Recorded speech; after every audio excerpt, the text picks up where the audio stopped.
और हमारे बड़े संख्या में इस राज्य से दूसरे राज्य में रोजगार की तलाश में गए हुए नौजवान साथी, महिला पुरुष अलग अलग राज्यों में काम कर रहे थे। लॉकडाउन हुआ, वो रोजगार भी बंद, और इस कोरोना ने कई सारी कंपनी, ये कोविड ऐसा था, ये कोरोना ऐसा था जिसने मानव जीवन के हर चीज को प्रभावित किया। कई लोग इस कोविड काल में अपनी जान गंवानी पड़ी, तो कई कारखाने भी बंद हो गए, और आज भी उस कोरोना कोविड का असर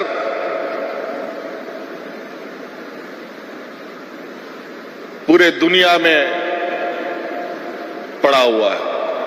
अभी भी उससे दुनिया उभर नहीं पाई है।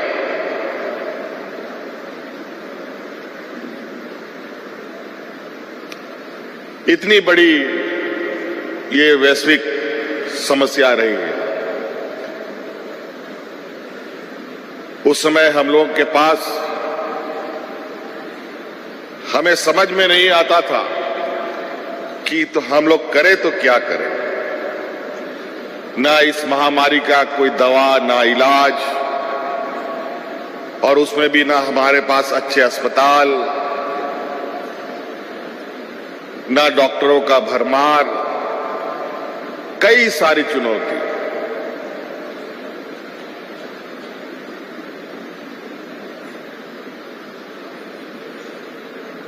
और लॉकडाउन होने के बाद जो हमारे मजदूर देश के अलग अलग कोने में फंस गए, 7 समुद्र पार भी फंस गए, उनके लिए भी अलग चुनौती। अब वो बेघर हो चुके थे, फैक्ट्रियां बंद, फैक्ट्री से बाहर कर दिया गया। किसी के यहां कोई ड्राइवरी का काम करता था तो उसको भी बाहर कर दिया।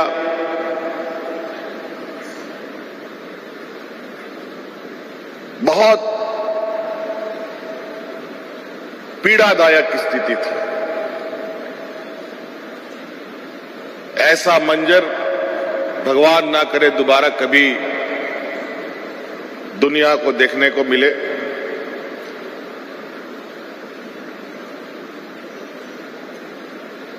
लेकिन इस वैश्विक महामारी में हम लोग सोते नहीं थे। 24 घंटा ये सोचते थे कि कौन सा रास्ता अपनाया जाए कि राज्य की जनता को हम लोग सुरक्षित रखें।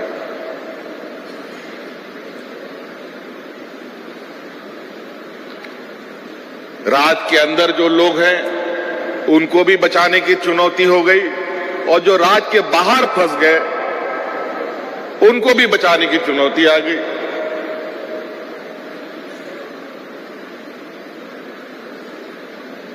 फिर धीरे धीरे हम लोगों ने भी अपना कमर कसा और ये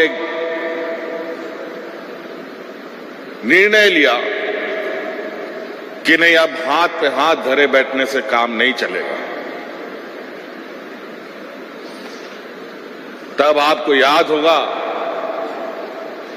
देश का ये झारखंड पहला प्रदेश था जहां हम अपने मजदूरों को हवाई जहाज से ढो ढो करके ला करके घर पहुंचाने का काम करते।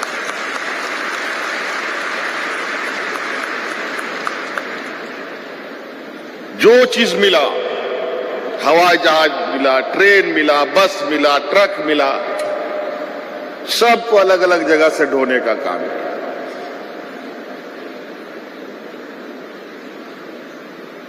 समझिए तो उस समय हम कोरोना ढो ढो करके ला रहे थे अपने राज्य में, और उस समय हमारे राज्य में ऐसे भी लोग हैं कि अगर उसको एक दिन मजदूरी नहीं मिलेगा तो उसका चूल्हा नहीं जलता था।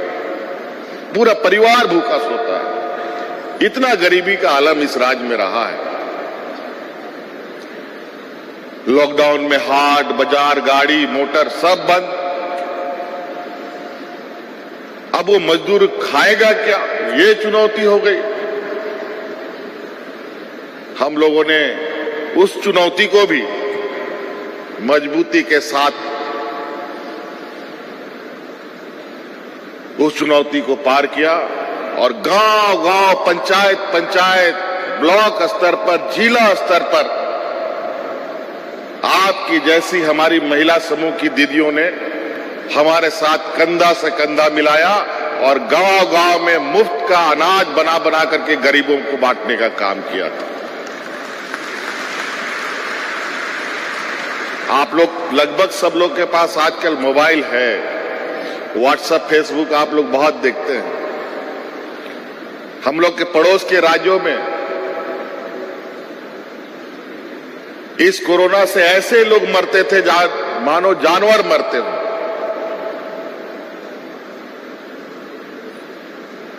उन राज्यों में लोग इस तरीके से मरे कि दफन करने के लिए जमीन कम पड़ गया, जलाने के लिए लकड़ी कम पड़ गया। लेकिन झारखंड जैसा गरीब और पिछड़े राज्य में हम लोगों ने बिना अफरा तफरी का, बिना हो हल्ला हंगामे का ना किसी को इस कोरोना में मरने दिया और ना ही किसी को हतोत्साहित होने दिया और शांतिपूर्वक इस कोरोना को हम लोगों ने अपने बगल से गुजार दिया। लेकिन इस चुनौती को लड़ाई लड़ने में हमारे सरकार का हर एक व्यक्ति, हमारे व्यवस्था का हर कर्मचारी दिन रात लगा रहा। उसमें से कुछ स्वास्थ्य कर्मी की जानें चली गई और इस राज्य की जनता की सेवा में मेरे दो मंत्रियों की जान चली गई।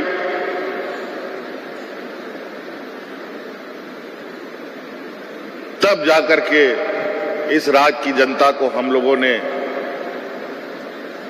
सुरक्षित रख पाए। बहुत ही अजीबोगरीब हालत थी। अब जब इसका धुंध हटने लगा तब आगे क्या किया जाए, कैसे रोजगार सृजन हो। आज तक तो इस राज्य में सिर्फ कोयला, लोहा, अब्रक, गिट्टी, पत्थर यही सब होता रहा और आज से नहीं 100 साल से ये काम चल रहा है। यहां से कोयला निकाला जा रहा है, यहां से कई खनिज संपदाएं निकाली जा रही है। लेकिन जो हमारे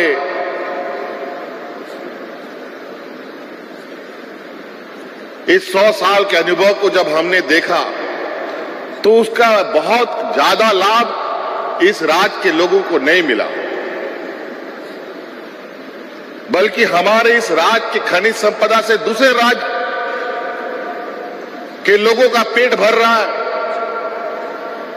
उनके घरों में रोशनियां जलती हैं, बिजली जलती है, कंपनियां चलती हैं, लेकिन आज भी हमारे राज्य के गांव में उस समय गांव अंधेरों में डूबा रहता था।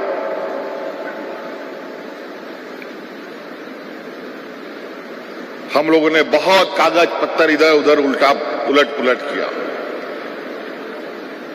हमने सोचा छोड़ो, कोयला लोहा का जो खनन है वो अपना जो चल रहा चलने दो और कुछ दूसरे रास्ते को हम लोग ढूंढे। और इस रास्ते में सबसे पहले हम लोगों ने जो अपने उद्योग पॉलिसी बनाया, उस माध्यम से हम लोगों के साथ जो एप्पल इंडस्ट्रीज के लोगों के साथ संवाद शुरू किया।